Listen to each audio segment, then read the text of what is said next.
Okay, so for the last couple of weeks, I've been asking you to really put on your thinking caps and try and guess what we're talking about. And I've shown you how much we are influenced in our society by what we are taking in. And I showed you that during the Hunger Games, there was a big spike in people wanting to shoot a bow and arrow. During the Great British Baking Show, there was a big spike in baking supplies sales, mixer sales, and the number of people starting a bakery business out of their house. Just a huge spike. The only thing that spiked inside of me was a desire to eat sweet things. So Queen's Gambit, when this came out, there was a huge spike in chess and chess interest, and so many people downloaded chess apps, and so many people bought books, and so many people wanted to start learning to play chess. And then I showed you last time about Barbie and Barbie sales spiking during this movie a couple of years ago, and Barbie accessories. Now, like I said, the only one that really got me was the Great British Baking Show when I wanted to eat more sweets after watching it, but it didn't really change anything else. But there was one, there's more than one, but the first time I can ever remember being influenced by what was happening around me was 1982. So I know some of you weren't even born yet, so just hang with me. This is going to be a tough one, okay? 1982, this particular candy saw a 65% increase in 1 month in year-over-year sales. Just a huge increase in sales. Hershey's, the owner of the company that had created this candy, saw $15 million in profit that year, almost entirely driven by the candy sales of this one candy. Matter of fact, what's really interesting is M&M's had the opportunity to be a part of this. They said no. And so the director went with a different candy. Okay? So some of you may remember this. Here was the candy in 1982. Reese's Pieces. Does anyone remember the movie? Yeah, you got it, E.T., that's right. So I was 12 years old in 1982 when the movie came out. And my mom and dad took me to see E.T. in the movie theater. And I had never heard of Reese's Pieces until the movie, and all of a sudden I'm sitting there, and I'm a little bit of a sweet junkie, and so I'm sitting there watching this thing, and I'm like, I wonder what these pieces of Reese's are, and it's like, this is amazing. So after the movie was over, went to the store and bought my first bag of Reese's Pieces. It actually turned into action for me. It was not my last bag of Reese's Pieces, by far. So it's literally the formula that we've been talking about for the last 3 weeks. Whatever you put in your attention can oftentimes create desire, and that can lead to action. It doesn't automatically lead to action, but it's definitely influencing us. So this is one that actually did. It was in my field of vision now. I put my attention on it in that movie, and all of a sudden I'm like, I wonder what that tastes like. I bet that tastes good. That'd be good. And E.T. seems to like it, so maybe I'd like it too. And then the next thing you know, I'm buying Reese's Pieces. It's exactly what we've been talking about. And we've been talking about this as a part of this series for the last couple of weeks. We're influenced by what we take in, and what that really means is we better be careful about turning down some of the negative influences, right? So we literally can sit here and go, yep, people shot more bow and arrow. People play more chess. People baked more. People bought Reese's Pieces by a lot. But it won't harm me if I watch graphic violence. That'll have no influence on me. And if you want to see how graphic it is, here's all you have to do. You just have to go and watch any top 10 rated TV show on any channel you watch, and then go and watch a 1950s movie, okay? Like an old gangster movie from 1950s. And look at how they used to do it. They didn't want it to be graphic. And now we're trying to make it as gory and realistic as possibly can be. But it's not affecting us. I mean, it is desensitizing us to violence until violence invades our community. Then we're shocked by it. It's just about more and more violence and more graphic sexuality. And anything goes. And we just have to be aware of this. We can't say, oh yeah, it influences all of these things, but won't influence us with graphic violence and sexuality.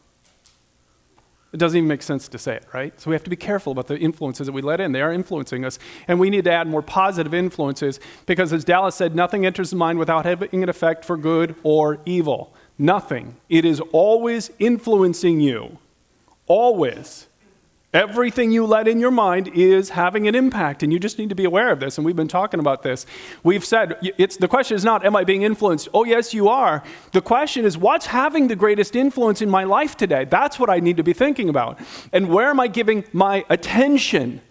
I keep making us sing that song, for those who are watching along, we sing this song in our worship time, where it's like, you have my attention. It's on purpose. It's on purpose. That's the goal, is to put our attention on God and things above. Where am I giving my attention? And are the influences in my life pulling me closer to Jesus or quietly pulling me away? That's what I want you to be thinking about, because they are doing something to you. Nothing enters the mind without having an effect for good or evil. So we're in this series called Everyday Disciple. We're going to finish this part of what we're doing in this series. I never planned. I thought this was going to be 1 week of this entire series. I never thought it would turn into 3 weeks of this series. So otherwise, I'd have spun it off as its own. But we're going to finish this part of it by talking about using positive influences to drive spiritual growth. So I want to ask you to open up your program. Inside you have these notes. Grab your notes, grab a pen. There'll be some things that I really want you to think about, either circling or underlining today. There'll be some really things. I really worked hard to make this very practical today. Such interesting things to talk about. Let's jump right into this. Here's what we've been talking about, is fueling up with these positive influences. And so I'm going to show you 2 more today, and then we're going to move on to another subject next week. So you can see that everything else filled out in the top is what we've covered before. So now it's time to talk about the power of positive people. You are always being influenced by the people in your life. You're influencing them, or they are influencing you. So the research on this is crazy. Did you know this? If you have a pal, a buddy, a chum, someone really close who smokes, and the 2 of you smoke, and one of you gives up smoking, the other person is now 36% more likely to quit smoking too. And you want to see how powerful this really goes. If you're married to someone and they both smoke, and all of a sudden your spouse quits smoking, you're now 67% more likely to give up smoking yourself. We're always being influenced. We're always being influenced. In this case, it's positive influence, right? They gave it up. And all of a sudden, it's not a part of your attention anymore. Matter of fact, you see attention going in a different way. It's like, man, their clothes don't stink anymore. Look how much extra money they have, because cigarettes are kind of expensive. And look at it. It's like, oh, there's a positive influence here, right? Same thing happens with things like happiness, emotions, habits. Did you know that they are contagious? Some of you know this. It means duh, right? Duh, Brian. Did you know if you hang out with somebody who is really, really happy, your likelihood of being happy yourself goes up by 15%? You all know that. Happiness is contagious, and so is the other stuff, right?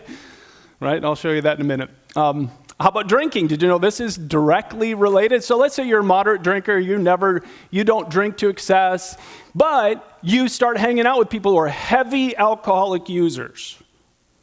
Heavy alcohol users. Did you know that your likelihood of moving towards alcoholism grows by 40% for every connection you have?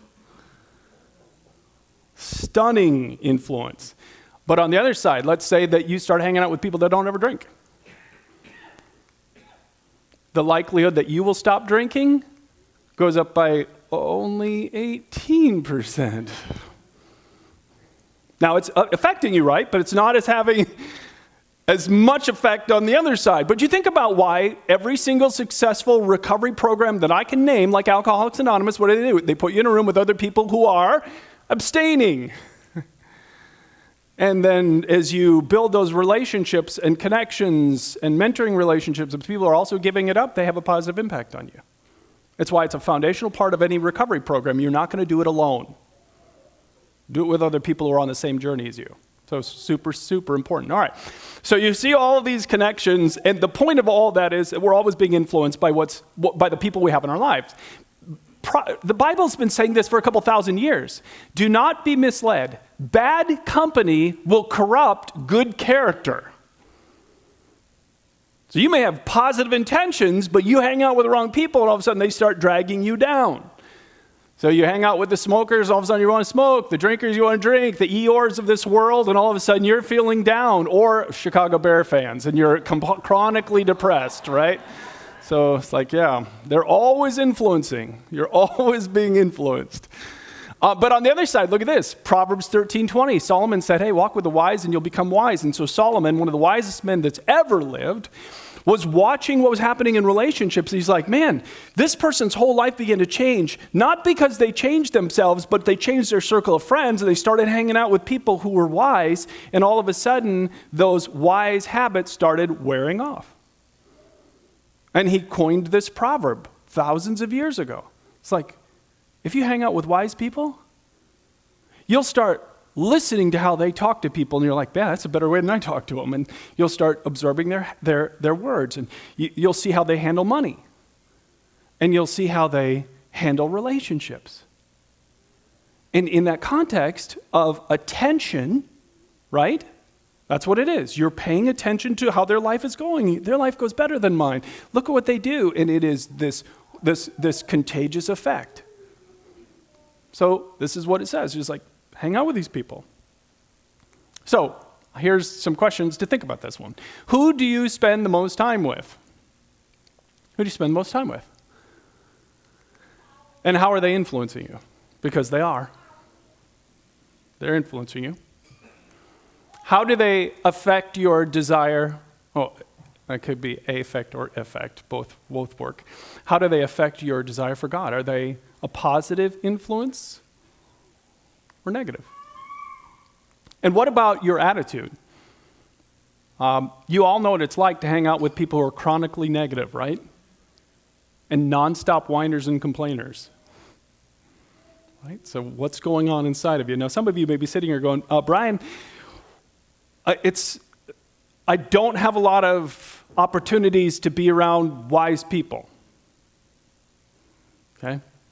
Well, let me give you something that I've been doing since March of this year. On your notes, once you write this down, you can find a digital mentor. This is brand new to me. Kind of stumbled on it by accident. But you can find a digital mentor. So this is my digital mentor. Soon, all of you who attend here will be so tired of me mentioning Dallas Willard's name, because I mention him all the time. I've already had a quote from him. But he's literally changing my life. So Dallas has been dead for a while now, but he was a professor of I want to say ethics, but philosophy at, I think, USC. So brilliant, brilliant man, and a devout follower of Jesus. And understood things that I have always wondered about. And so he's my digital mentor today. And here's how I let him mentor me. With Audible books, so I've got Audible on my phone. I don't know how many of you listen to books online, but I absolutely love listening to his books online. He has tons of YouTube videos, so I watch his YouTube videos, and I'll show you how in just a minute. And then YouTube has like little short videos, I call them just shorts, and I watch his YouTube shorts. Spotify lists, there are people who discuss his books and talk about these things, and so I listen to those. And then non-digital as well. I mean, his books. I have lots of his books, and I read and try to understand. I find it easier for me to understand him when I'm listening to him than reading it myself. If any of you have ever tried to read Dallas, his IQ is gigantic, way bigger than mine. And so the results of making this man my mentor since March 20th of this year have been so significant in my life. If you come to this church, you've seen me show you this chart over and over again. This was the chart that began to change my life back in March. He said, this is what makes us human beings. These are the elements of who you are. And they're rooted directly in Jesus' great commandment to love the Lord your God with all your heart, soul, mind, and strength, and love your neighbor as yourself. So those 5 pieces, they're right here. So you have a heart or a will. Jesus said these are the same thing in the Bible. You have a mind that determines not just what you're thinking, but how you feel. You got a body, that's your strength. You got your neighbors, yourself, that's your social relationships. And then your soul holds it all together. And so when Jesus was saying to love him this way, the only way you can do that is if you understand it, right? How many of you have ever killed a plant? Right? I've killed plants. Matter of fact, I can kill any plant. No matter how long they've been alive, how easy they are to take. I've had people give me plants saying, this one's so easy to take care of. Yeah, I kill it. Why? Because I don't understand the care instructions. And how can you take care of something when you don't understand, right? Oh, that one needs light. Don't put it in the dark. That one needs less water. Don't overwater it, right? There are all these rules. And if you don't understand them, you can't take care of it. Well, how in the world are you going to take care of your heart or your will if you don't even understand what it is? The answer is you can't. I couldn't. Until Dallas Willard in March, I couldn't even begin to understand any of this. I had no idea how much these two are connected. My mind and what I'm thinking about, and my will and what I'm choosing. One of my favorite things that I talk about all the time now is learning to abandon all outcomes to God. I still remember how surprised I was the first video I was listening to where Dallas Willard said that. That's what you have to learn to do. Abandon all outcomes to God. Stop trying to control all the outcomes yourself. You're not the king of this universe. What you actually can control is so small. And you will make yourself anxious and worried and stressed and overwhelmed. And I just described some of you, right? That's how you feel today. Because you're trying to control all the outcomes rather than trusting outcomes to God. And the changes in my life since March, I have a new vision of life here on earth with God as my king and more stories of God. And worship has come alive. And I absolutely have learned to love the word surrender. And I pray with more expectation now than ever before. So, I didn't want to just be this something of me talking about it. I want to show you what I'm talking about. So this is one of those YouTube shorts of Dallas Willard talking about something that this is the impact he has on me. So let me show you this. Waiting upon the Lord is a fundamental principle of human life. If we don't do it, we have to carry the burden. But they that wait upon the Lord will renew their strength, and they will mount up with wings as eagle. Now, I don't know where you work is. Where I work, I need that. And so I have to train myself to expect His action with me wherever I am, even in very discouraging times, or when it seems like I'm faced with an impossibility. To wait on the Lord means, among other things, not taking things into my own hands. So that's, if you've never watched a YouTube short, that's one, Dallas Willard. And so many things in his short little, 40-second video just made me go, oh boy, ouch. Like this one. If we don't do it, we have to carry the burden. If we don't trust Him and wait for Him to show up and to have the outcomes, then we carry it. And if I were to ask you, how many of you feel like you're carrying a heavy emotional burden here with you today? For many of you, the answer is, that's how I feel. You have something you're so stressed about and so worried about and so scared about. And this is you, right? This is me. How many thousands of times in my life? Because I won't wait on Him. And I love this sentence. I have to train myself to expect His action with me wherever I am. Do you? Do you expect the activity of God in every situation that you're involved in today? I mean, I'm not even close to that. And why? Because I am a master at taking things into my own hands. The story of my life is that sentence right there. So I watched this little video and all of a sudden I realized, oh my goodness, I'm making the choice to be stressed and overwhelmed because I won't put my trust in Him and wait on the Lord to deliver the outcomes. I'm going to deliver the outcomes. I'm going to get the outcomes, God. Just sit back and watch what I can do. How many, thousands of times have I communicated that very message to God? And it's only in this year, as I've been mentored by this man, that I have learned, so many things that I'm thinking and doing wrong. So, who is influencing you? And really think about who brings this positive influence in your life. Who are the wise people that you're learning from? Hang out with the wise, and wisdom will be the outcome for you. All right. The only other thing I want to tell you about is the power of technology. Oh, this one is amazing. If you can use technology in incredible ways to create influence in positive ways for yourself. So, any of you ever watch TED Talks? Any of you ever watch? Okay, so I see a bunch of heads nodding. So I like TED Talks. I came across this one recently. If you like them, write this down. Just write down the guy's name, TED Talk plus Dino Ambrosi. I don't know if I'm pronouncing his name right, but just an unbelievable TED Talk. So he was talking about, as you can see, the battle for your time, exposing the hidden costs of social media. And here's what he showed, and this blew me away. Doesn't this surprise you a little bit? He said, if you're 18 years old watching this video and you live to 90, which is beyond the life expectancy, this is all the months you have left. That's it. When I saw that, I thought, that doesn't seem like a lot of months. But when you put all the months out, from 18 to 90, that's all there are. Now, you obviously aren't just unlimited in all the amount of time you have. He said, you've got to sleep. There go all those months, and you got work and school. And at first, I'm like, well, 126 months, you work, well, you got to think about if you work 8 or 9 hours a day, 5 days a week.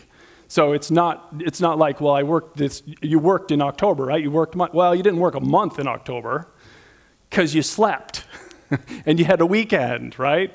So when you add up the actual amount of time you work, that's what it works out to, work and school. Cooking and eating, driving, isn't that a funny one? If you add up all the time you drive in your life, that's driving. Isn't that crazy? Chores and errands, bathroom, hygiene. Oh, my wife would say it'd be more circles than that for me, but anyway, it's good reading time. So this is it. This is all you have left, right there. 334 if you live to 90. That's it. That's all you have left. So that's everything you want. So if you want to learn new habits, it's there. If you want to spend time with someone you love, is there anyone you love, you really, really love, you want to spend more time with them, that's there. Right? If you want to develop your soul, if you want to keep growing personally, that's there. Great. Here's the problem. The average 18-year-old is on a pace with their free time to fill it with this much screen time, leaving only these few unused months if they make it to 90. Look at that number.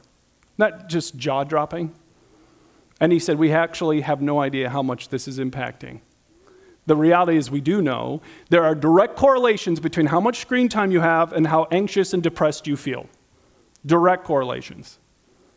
So, are we struggling with anxiety in America today? Holy cow.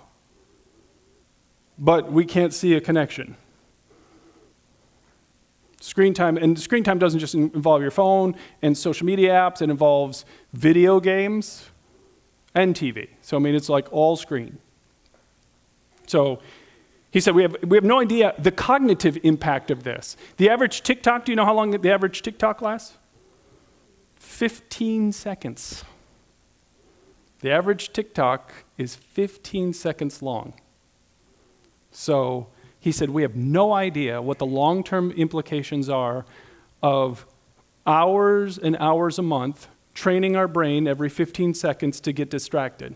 We have no idea. But he said, think about it.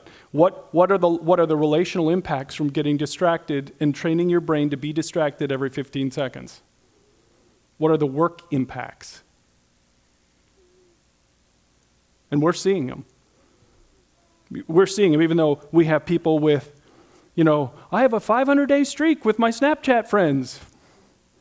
Whoop-de-doo. What do we actually have? An epidemic of loneliness. The U.S. Surgeon General recently came out and said, we are facing an epidemic of loneliness in America, and it is having long-term health consequences. Why? Well, because you can't build relationships from behind a screen. This is what's going on in our world. And there's so many impacts from this. And one of the, again, think about what Dallas said. Nothing enters the mind without having an effect for good or evil. And people want to argue. It's like, no, it's just puppy videos. That's all I watch. I watch kitty videos. I don't, baking things. It's like nothing. Nothing, because there's always something that you could be doing in the place of what you are doing.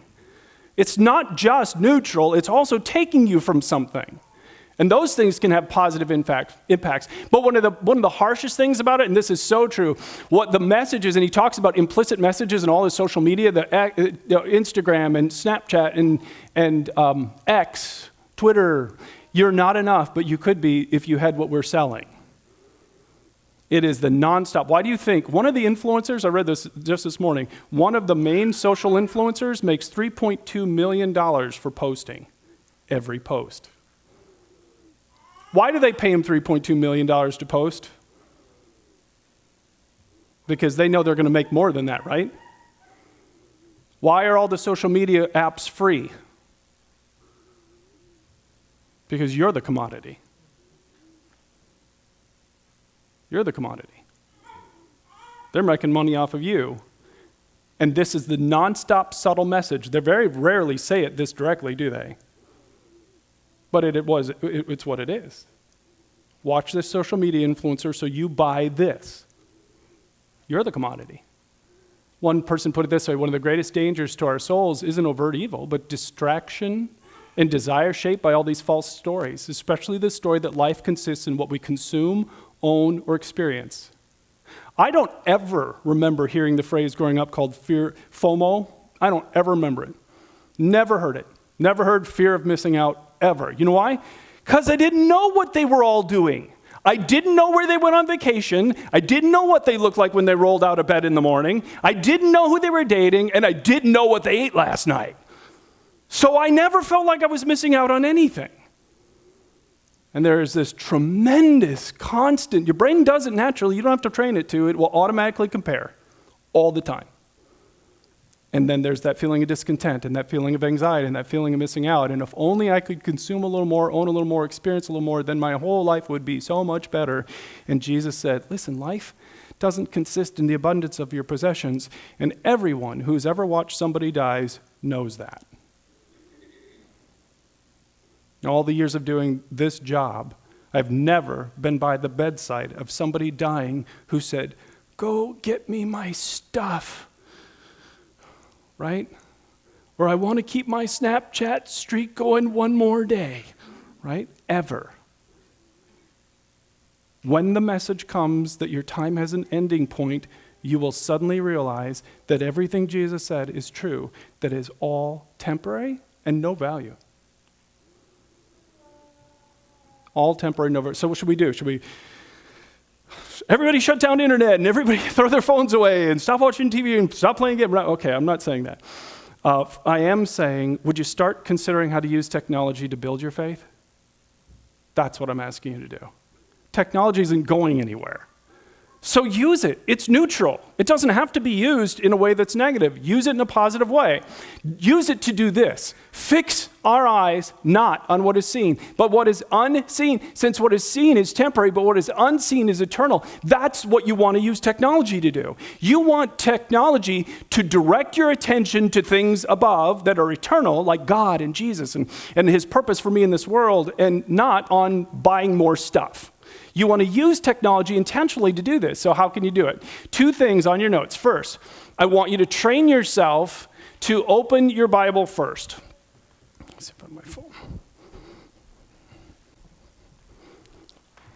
So, if you have not done, would you grab your phone? If you haven't done this yet. And you go to Play Store. I don't know what's the Apple equivalent of Play Store. Is it Play Store for Apple too? App Store, okay, whatever. Go there. And if you haven't done this, there is a free Bible app called YouVersion. And open up YouVersion and put it on your phone, and every single day it will pop up with the verse of the day. Every single day. And by the way, I don't know if you've ever seen this, but if you scroll down then, right below it is guided scripture, so you can click on that. Mine's going to talk to me for a second. But it'll take you through a 2 or 3 minute teaching video about that verse. And then if these little arrows at the bottom, if you go to the right, it'll give you prompts to think about it even more, including a little prayer that you can pray. And you can use technology to set your mind on things above, not on earthly things. So I don't know if you know. And then at the bottom of your app is the Bible, and you click on Bible, and you see mine is always open to the Gospels, Matthew, Mark, Luke, or John, that tell the life of Jesus. And here's what I'm challenging you to do. I did this last week. It was hard, okay? Every time you pick up your phone and you're going to do, like for me, I love sports and I like to read about sports, so I was going to read about the Packers. So I pick up my phone to read about the Packers. The very first thing I make myself do is click on the Bible app, and before I do anything else, read at least the verse of the day. So here's what happened to me. So it was truly, at many times this last week, annoying. Annoying. It was not a pleasant habit to get started with, because it's like, I just want to read. And I like reading, and I can't read until I do this. But then what happened so many times, first off, you'll be amazed how many times you pick up your phone just to do little things. But then the other thing that happened is there were times I started reading and I couldn't stop, because what I was reading was so interesting. And I just started thinking about God. I read this verse from James this last week that captured me, and I couldn't stop thinking about it. And the verse of the day today was so good. I don't know if you saw it on there, but it ties into everything we're talking about. When I'm afraid, I will watch more Instagram videos. Such a powerful voice right there, right? No, when I'm afraid, I put my trust in you. Where are you going to put your attention when you're scared? Heavenward. Put your attention on him and trust him. So use technology. Make it your goal that anytime you're going to pick up your phone and you're going to go online for any reason, you're going to open the Bible first. And I did it about 90% of the time this last week, so it was hard to get in this habit, but open that YouVersion app, so these kind of things. But then the second thing is I want to challenge you to use daily routines to set your attention on God. And that's what I really want you to hear me say. It's about where your attention is going. So use daily routines to set your attention on God. And I've got these 4 blanks on there, and I really want you to think about all 4 of these, okay? I'm asking you to develop 4 daily routines. The first one is on your blanks right there, so morning reset. So use technology in the morning to make you start your day by thinking about God. And let me show you how I do this. How many of you brush your teeth in the morning, okay? Hopefully. So a lot of hands didn't go up. I'm a little nervous, so, oof, boy. All right. Mints are available. No, just teasing.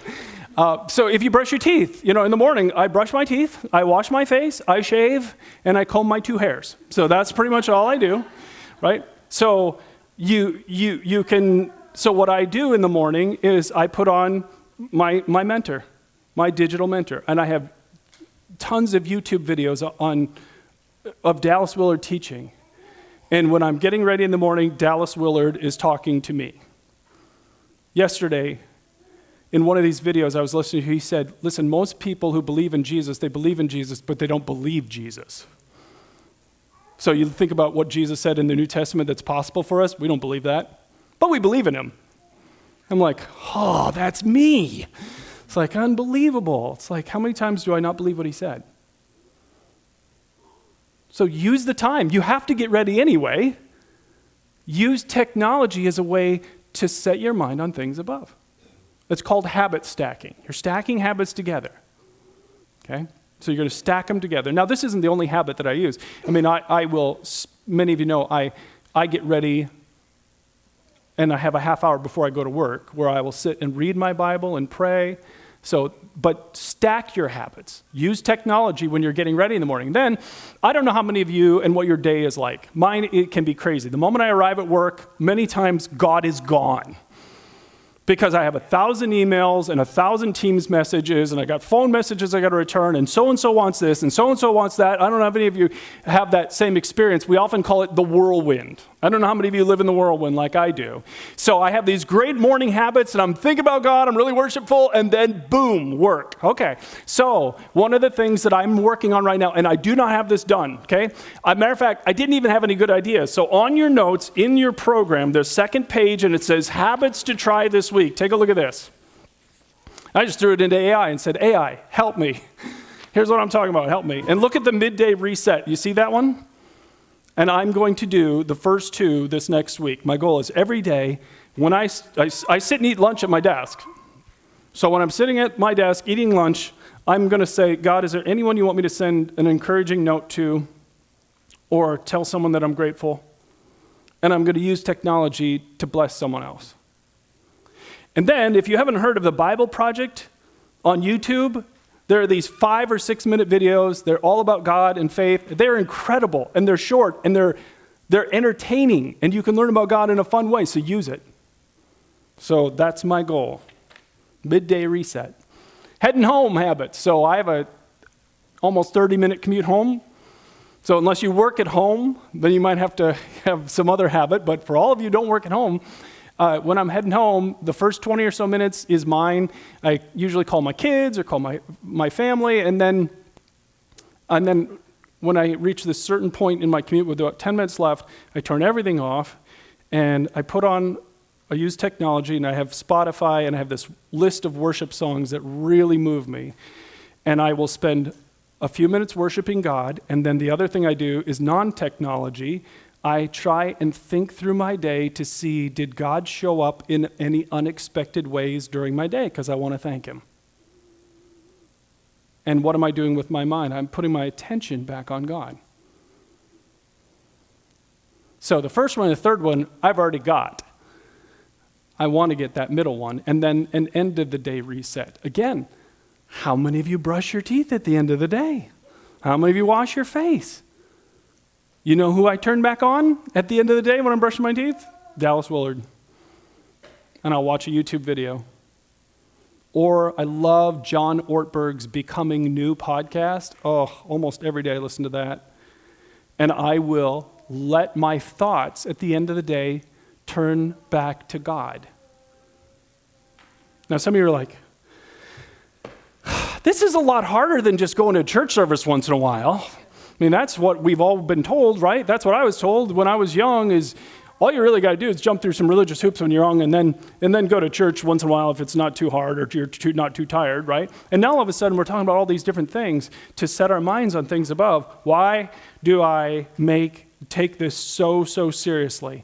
Dallas Willard, in one of the sessions I was listening to about 3 weeks ago, said this. And as a matter of fact, grab your notes and grab a pen. It's at the bottom of your notes, and I want you to see this. Look at what he said. He said, my prayer for you is that you would have a rich life of joy and power abundant in supernatural results with a constant, clear vision of never-ending life in God's world before you, and of the eternal, everlasting significance of your work day by day, a radiant life and a radiant death. Is there any part of that sentence that you really want? Is there any part of that sentence you really want? I want more of this, more joy, and I want more of his power creating supernatural results in my life. And so what that is that requires me to put my attention on him. So how are you going to do it? Let me have you bow your heads as we finish up today.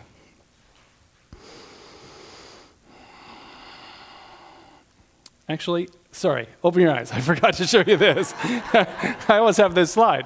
Are you aware, and really, hopefully by now, after 3 weeks of me talking about this, that you are always being influenced? Nothing enters without an effect on your life. Nothing. For those of you who don't have the wise people in your life, grab a digital mentor. There's so many good ones that you could be learning from in this world today. Make a commitment that you're going to Bible before scroll. That one will change your life. That one's already had a huge impact on me after 7 days. And what habit can you choose to add to those 4 daily times? Because it's about attention, right? Because what does attention do? Attention creates desire. Desire leads to action. So put your attention on the King. Okay, now, bow your heads. Now, again, when we talk about this God, I just want you to hear me say this so many times. He just loves you more than I'll ever be able to put into words. His every thought towards you is for your good. And he wants you to say that my God is good to me. That's what he wants, and he wants you to experience that.